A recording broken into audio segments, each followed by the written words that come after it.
टंगले बाड़ी अरे चिन्हला ए मुन्ना दुल्हा इहे हई साली अरे चिन्हला ए मनी सजीजा इहे हई साली काय सखी अरे जीजा जी कैसन लागतनी हो सुनिए जीजा जी अपन साली के करनामा गालो लगवले बाड़ी पॉन्स पाउडरवा माथे पटी कुलिया के लोबोले कजरवा सुनलेनी इहे तो करताड़ी गालो लगवले बाड़ी पॉन्स पाउडरवा माथे पटी कुलिया के लोबोले कजरवा हाई हिल के सैंडल पिन्हली पर्स टंगले बाड़ी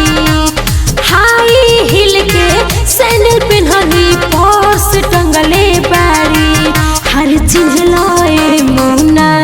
दुल्हा इहे हाई साली हर चिन्हला ए मनी सजीजा इहे हाई साली काहे चाची गाड़ी सुने में अच्छा लागता नु अरे हमनी की नहीं खिंचा जो नहीं कर साली लजवइले बड़ी हो हाथवा में ले ले बड़ी आरती के थाली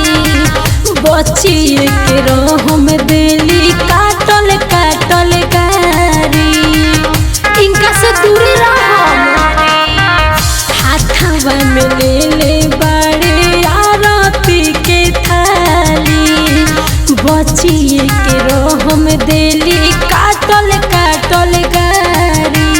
छोटकी साली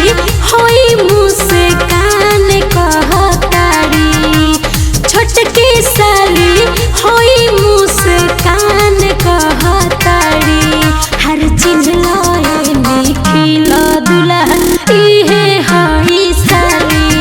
हर चिन्हला ए मनी सजीजा इहे हई अरे साली जी अरे साली के हक होखेला मजाक करे के